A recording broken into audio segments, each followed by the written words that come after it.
Salut les grognards. Allez, vous l'avez vu dans le titre, aujourd'hui je vais vous parler de la garde municipale de Paris. Donc, regardez vite fait un petit historique.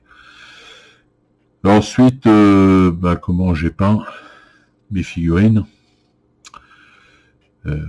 et quelles figurines j'ai utilisées. Donc, pour l'historique, je vais vous lire l'article, enfin le chapitre plutôt, de ce livre, l'épopée napoléonienne de Ortoul, bien connu. Illustration de Girbal. Donc Ortoul, bien connu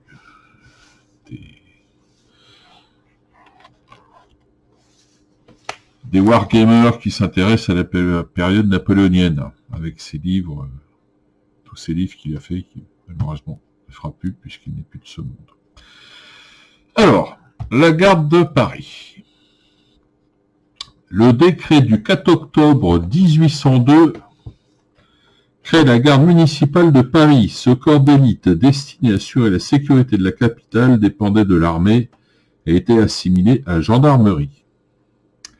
Alors, cette garde comprenait 2 régiments d'infanterie et un détachement de dragons.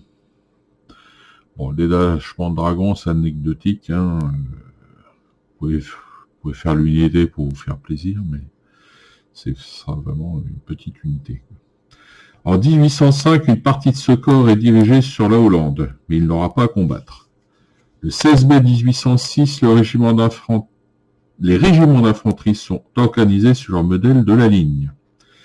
En 1807, le colonel Rabe du 2e part avec un détachement comprenant des hommes des 2 régiments et rejoint Danzig assiégé. Alors, ces hommes seront à Friedland, ils seront cités pour leur bravoure. En octobre 1807, ils sont de retour à Paris. Ouais, c'est une unité qui combat. Donc ça, c'est intéressant pour nous les wargamers. Si vous faites un scénario sur Friedland ou Danzig, vous pouvez les glisser un petit régiment dans votre liste d'armée. Donc vétérans. Alors, à Bayonne, le général Dupont organise les divisions du 2e corps d'observation de la Gironde et le 19 novembre 1807, il pénètre en Espagne. Donc 1808, le 12 janvier, un détachement des 2 régiments d'infanterie de la garde de Paris est amené par le major Estève vers l'Espagne. Ils vont escorter Murat, entrant dans Madrid, puis gagneront Tolède le 24 avril pour rétablir l'ordre. En effet, le peuple espagnol s'est soulevé à cette date.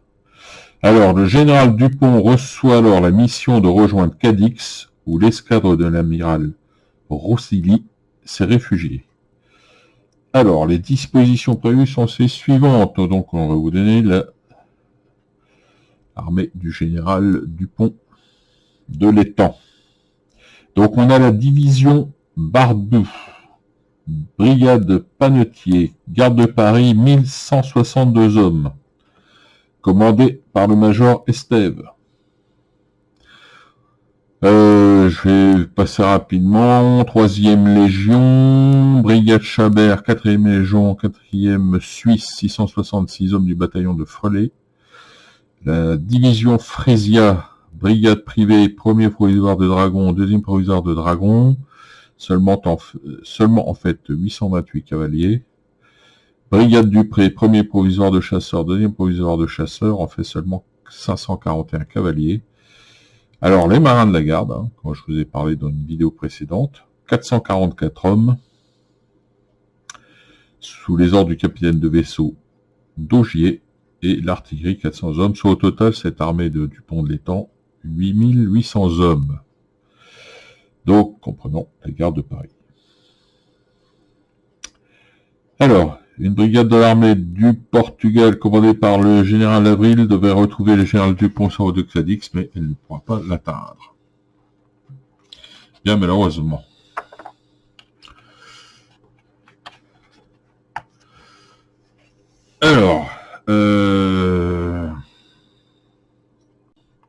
Donc l'épilogue final de cette campagne d'Espagne, on le connaît pour la garde de Paris, hein, c'est la défaite. La bataille de Belen, comme elle fait partie du corps d'armée de Dupont de l'Étang. Hein. Donc qu'est-ce qu'il nous met? Il nous met la capitulation inévitable, la garde de Paris s'est battue magnifiquement, mais tous ces hommes vont souffrir sur les pontons dans les îles ou dans l'île de Cabrera. Terrible destin. Certains, dont le major Estève, seront libérés de la vieille Castille en rade de Cadix en mai 1810, mais 700 vont mourir en captivité. Ensuite, donc le 25 juin 1808, un détachement de marche de la garde de Paris est en Espagne, conduit par le chef de bataillon d'Avier. Ces 625 hommes vont être bientôt affectés à l'armée du Nord et ils vont rester dans les provinces de Burgos et Palencia. Ils vont participer à de nombreuses opérations contre les guérillas. Le capitaine d'aventure multiplie les coups d'éclat, en particulier à Cerval le 11 et 12 mars 1809, Reynosa en 1810. La garde s'illustre dans toute la région, à Cervico de la Torre le 15 janvier 1811, à Aguilar de Campo, le détachement du capitaine Leblanc va résister à des forces considérables. Enfin, ils vont participer à la défense mémorable du château de Burgos que le général Dubreton va tenir contre Wellington du 18 septembre au 22 octobre 1812. Les Anglais étant forcés de lever le siège devant la menace des corps français regroupés. Les hommes de la garde de Paris furent alors versés dans la ligne. Les éléments restés à Paris, compris dans la conspiration de Mallet, furent incorporés dans la ligne. Donc, en gros, ces régiments étaient dissous en 1813. Mais bon, voilà, on peut les jouer, vous voyez, pendant même après la défaite de Belen, on a encore des troupes de la garde municipale de Paris qui se trouvent en Espagne. Donc, vous pouvez les incorporer dans vos listes d'armées pendant toute la période, on va dire, 1808-1812. Alors, les uniformes. Alors, qu'est-ce qu'on nous dit? On dit l'uniforme initial était du type de la ligne, mais avait des couleurs particulières. Pour le premier régiment, habit vert, doublé de blanc, veste et culotte blanche, parement collé, revers rouge, pardon. Pour certains, les retroussis sont blancs, pour d'autres, ils sont rouges, ce qui paraît douteux. Pour le deuxième régiment, habit rouge, parement et collé, revers fer. Patte de parement et de couleur du fond.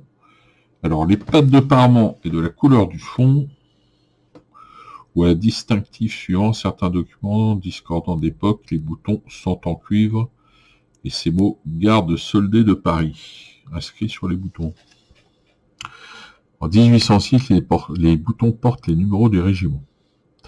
Alors, les fusiliers ont les pattes d'épaule à la couleur du fond, liseré à distinctive, portant au début le chapeau, ils ont ensuite le shako, avec cordon blanc et pompons à la couleur de la compagnie.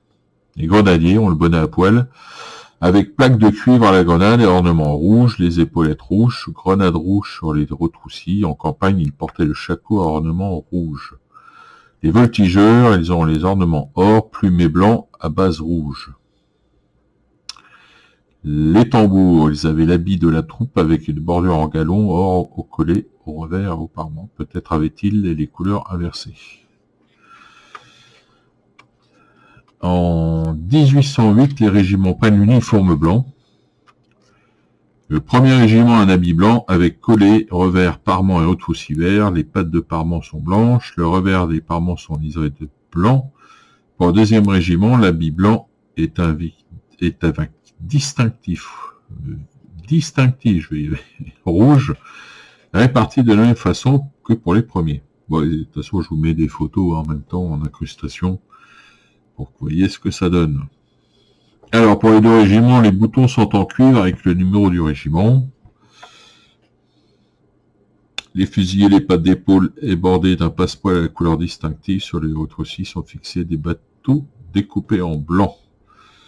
Le grenadier ont le bonnet à poil avec plaque en cuivre, marqué d'une grenade, sur l'autre aussi grenade blanche, ornement rouge. Les voltigeurs ont un bonnet à poil sans plaque avec cordon blanc et plumet vert à la base et jaune en haut. Les épaulettes sont vertes avec une tournante jaune. Pour le deuxième régiment de tournante serait rouge. Le collet et l'habit jaune et les retroussis sont placés des corps de chasse blancs. Voilà. Donc là, ils avaient dans les chasseurs, enfin les voltigeurs, pardon.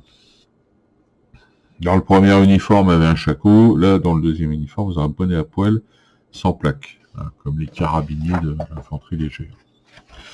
Voilà, donc ça c'est pour voilà, petite historique, la partie des uniformes, hein, avec les images que je vous ai dit. Et là, je vais passer donc, je vais vous montrer comment je les ai peints. Figurines et couleurs utilisées. En avant, donc les figurines, je vais dire tout ça parce que je suis pas sûr que je le dise dans la partie suivante. Donc ce sont des figurines hâte que je vous mets la boîte en incrustation. Allez, c'est parti. Alors, pour cette garde de Paris, j'ai utilisé des figurines hâte sous-couchées en blanc. Donc, voilà, imprimeur de chez Valero.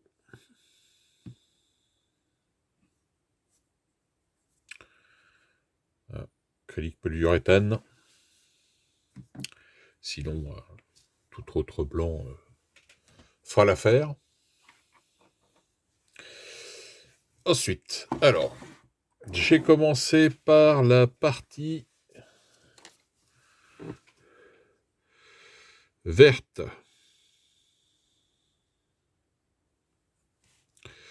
Pour ça, j'ai utilisé un Citadel Contrast Warp Lightning, qui est un vert bien clair. Et moi, j'aime bien que les couleurs soient claires maintenant sur mes figurines de jeu, puisque ça ressort bien sur la table de jeu. Parce que quand vous avez des figurines qui sont peintes un peu sombres, des fois vous ne faites pas la différence entre du vert foncé et du bleu. Là, au moins, on fait la différence. Ensuite, le rouge. Ah oui, je reviens aussi sur le vert, hein, Warp Lightning. Voilà, sur les voltigeurs, j'ai fait aussi les plumets, les cordelettes, avec les raquettes. Voilà. Plus les épaulettes. Voilà. Ensuite, pour la couleur rouge de l'uniforme, j'ai utilisé un contraste Blue d'Angel Red. Donc, avec ça, j'ai fait donc la veste. J'ai fait aussi le plumet des grenadiers, ainsi que le fond, enfin le dessus du bonnet.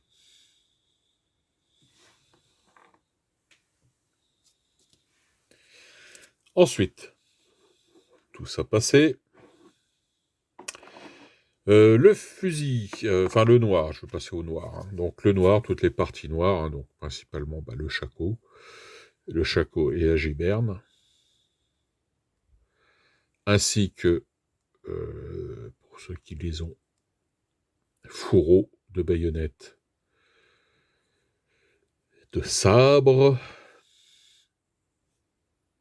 fourreaux de baïonnettes là, hein, qu'on voit là, ici. Donc, un Black Templar, contraste Black Templar. Ensuite, pour le fusil, comme d'habitude, partie bois, Morphank Brown, partie métallique, Iron en steel.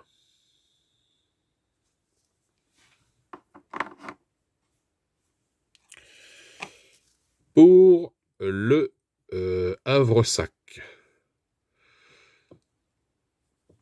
Ou le sac à dos, comme on veut. J'ai pris un Snakebite Leather, avec lequel j'ai fait aussi les cheveux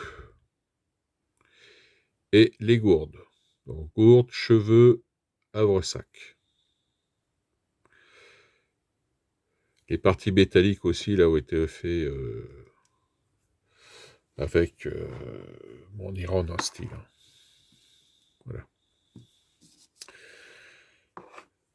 Ensuite, le manteau.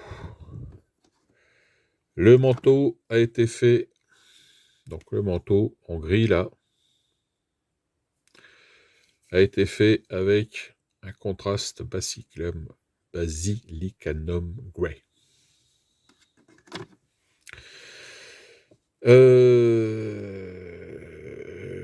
La peau, main et visage ont été faits avec un Gulliman Flèche. Le pompon, là, j'ai fait en bleu. Hein. Bon, ça, c'est les couleurs de compagnie. Donc, bleu, aurore, vert, etc. Bon. Là, j'ai fait ça avec un bleu pétant, un Talassar Blue. Voilà, donc, une fois tout ça fait, j'ai donc passé sur les parties blanches, comme d'habitude, un contraste Apothecary White. Et évidemment, sur les parties métalliques, la vie, un Nulm Wall. Voilà, je pense... Ah oui, les parties dorées, hein, comme d'habitude, avec Retributor Armor. Donc, les boutons et les plaques de Shaco, ainsi que bon, quelques petites parties. Hein. Voilà. Plaque de bonnet aussi.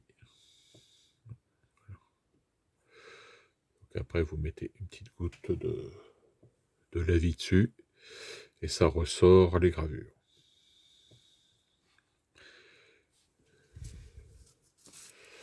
Voilà donc, pour officier tambour, hein, bon, il me reste le drapeau à mettre.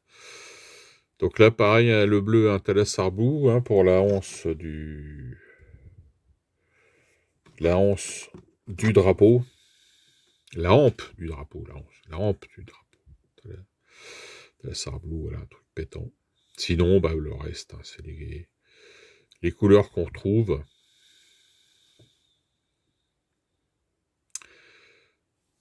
Il y a juste là, ça c'est pour le tapis.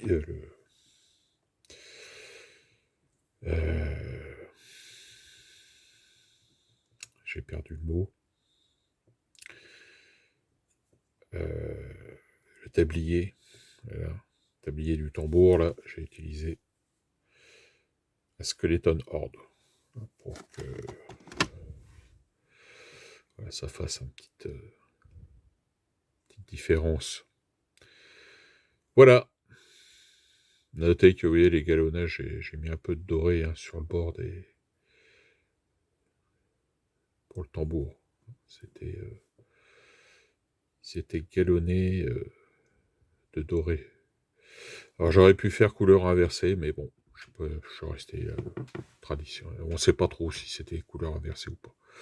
Enfin bon, je l'explique auparavant. Voilà donc pour ce deuxième régiment de la garde de Paris, garde municipale de Paris. Voilà les grognards. Je souhaite bon jeu, bonne peinture à tous, portez-vous bien et vive l'empereur.